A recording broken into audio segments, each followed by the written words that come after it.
नमस्कार मित्रों, स्वागत है आप सभी का इस वीडियो में। इस वीडियो में हम केंद्र सरकार की महत्वपूर्ण योजनाओं को कवर करने जा रहे हैं। तो चलिए स्टार्ट करते हैं। सबसे पहला है ऑपरेशन ग्रीन। ऑपरेशन ग्रीन जो है इसका प्रारंभ 2018-19 के बजट में इसको घोषणा की गई थी इसकी। और ऑपरेशन फ्लड आपने पढ़ा होगा, ऑपरेशन फ्लड दूध उत्पादन में वृद्धि के लिए स्टार्ट किया गया था ऑपरेशन। तो ऑपरेशन फ्लड की तर्ज पर इसको भारत सरकार ने प्रारंभ किया था 2018-19 के बजट में। इसका जो मंत्रालय है, किस मंत्रालय ने प्रारंभ किया है, तो खाद्य प्रसंस्करण उद्योग मंत्रालय। खाद्य प्रसंस्करण उद्योग मंत्रालय, ministry of food processing industry, इस मंत्रालय ने इसको प्रारंभ किया है।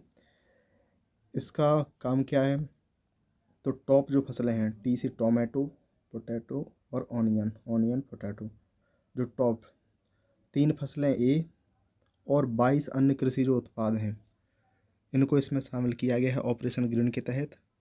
किसानों को इस ऑपरेशन ग्रीन के तहत इन फसलों का सही से मूल्य मिल सके और मूल्य स्थिर रहें, बाज़ार में मूल्य इनके स्थिर रहें, एकाएक दाम ना बढ़े, तो उसके लिए इसको स्टार्ट किया गया है।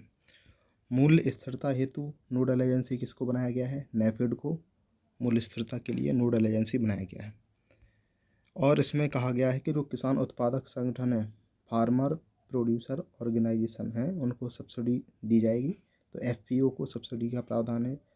एपीएमसी की बात करें तो एक एग्रीकल्चरल प्रोड्यूस मार्केट कमेटी है, कृषि उपज बाजार समिति इसको कहा जाता है। इसकी जो स्थापना है वो राज्य सरकारें करती हैं। एपीएमसी के तहत इसको लाया गया है ऑपरेशन ग्रीन को। एपीएमसी एक एक्ट के तहत बना था, agriculture produce and live stock marketing act.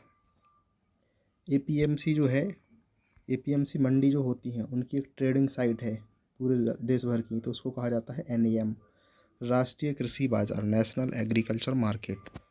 तो ये ऑपरेशन ग्रीन के तहत हो गया है। अब चलते हैं आगे बात करें नेफेड क्या है। तो नेफेड की आपको फुल फॉर्म ध्यान रखनी है, national agricultural cooperative marketing federation of India. तो इसकी फुल फॉर्म है भारतीय राष्ट्रीय कृषि सहकारी विपणन संघ। 2 अक्टूबर 1958 को इसकी स्थापना की गई थी और यह बहु राज्य सहकारी समिति अधिनियम के तहत पंजीकृत है।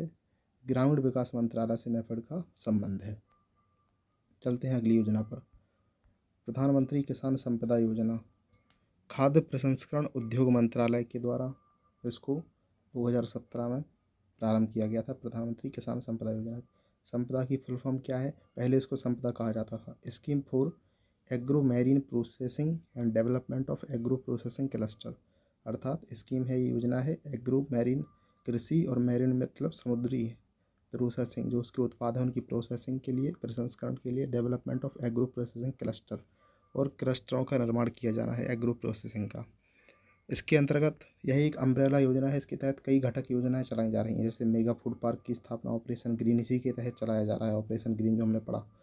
एकीकृत कोल्ड चेन, मूल्य संवर्धन अवसंरचना, कृषि प्रसंस्करण क्लस्टरों की ये संरचना, तो ये इसके तहत है योजनाएं, घटक योजना। अब बात करते हैं आगे, प्रधानमंत्री मत्स्य संपदा योजना। प्रधानमंत्री मत्स्य संपदा योजना, इसको 10 सितंबर 2020 को स्टार्ट किया गया था, लेकिन घोषणा इसकी 2019 के बजट में हुई थी। और इसका उद्देश्य क्या है, मछुआरों की आय को दोगुनी करना। प्रधानमंत्री किसान सम्मान निधि, पीएम किसान कहते हैं जिसको, इसकी घोषणा कब की गई, 24 फरवरी 2019 को। यह एक केंद्रीय योजना है, अर्थात 100% इसमें जो खर्च होता है उसको केंद्र सरकार वहन करती है। इसका उद्देश्य क्या है, लघु और सीमांत किसानों को आर्थिक सहायता देना, वार्षिक रूप से 6,000 रुपये की। लघु किसान क्या होते हैं, सीमांत किसान क्या होते हैं, जिनके पास 1 हेक्टेयर से कम भूमि होती है वे सीमांत किसान, और जिनके पास 2 हेक्टेयर से कम भूमि होती है उनको सीमांत किसान कहा जाता है। इसकी जो पृष्ठभूमि तैयार की थी वो तेलंगाना की एक योजना, रायथू बंधु योजना ने इसकी पृष्ठभूमि तैयार की थी। आगे चलते हैं, प्रधानमंत्री कुसुम योजना, पीएम कुसुम जिसको कहा जाता है। इसकी फुल फॉर्म है पीएम प्रधानमंत्री के से किसान ऊर्जा सुरक्षा एवं उत्थान महाअभियान, हिंदी में ही इसका नाम है। ये नवीन और नवीकरणीय ऊर्जा मंत्रालय द्वारा इसको 2019 में प्रारंभ किया गया था। किसानों को सोलर पंप लगाने में वित्तीय सहायता प्रदान की जाएगी इस योजना के तहत। आगे चलते हैं, प्रियदर्शनी योजना। यह महिला एवं बाल विकास मंत्रालय के द्वारा प्रारंभ की गई थी, नाबार्ड समर्थित है। नाबार्ड की फुल फॉर्म आप कमेंट बॉक्स में ज़रूर बताएं, और इसकी स्थापना कब हुई थी कमेंट बॉक्स में आप लिख कर बता सकते हैं।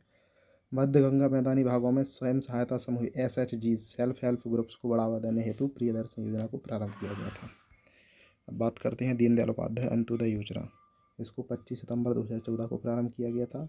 ग्रामीण और शहरी जो गरीब हैं उनके कौशल विकास के लिए, उनकी गरीबी को कम करने के लिए ग्रामीण क्षेत्र को ग्रामीण विकास मंत्रालय और केंद्रीय आवास और शहरी गरीबी उन्मूलन मंत्रालय शहरी क्षेत्र के लिए नोडल मंत्रालय है। तो इस प्रकार से इस वीडियो में हमने 7 महत्वपूर्ण योजनाओं को कवर किया है। वीडियो अच्छा लगा हो तो वीडियो को लाइक करें, चैनल को सब्सक्राइब करें। वीडियो सुनने के लिए आप सभी का बहुत बहुत धन्यवाद।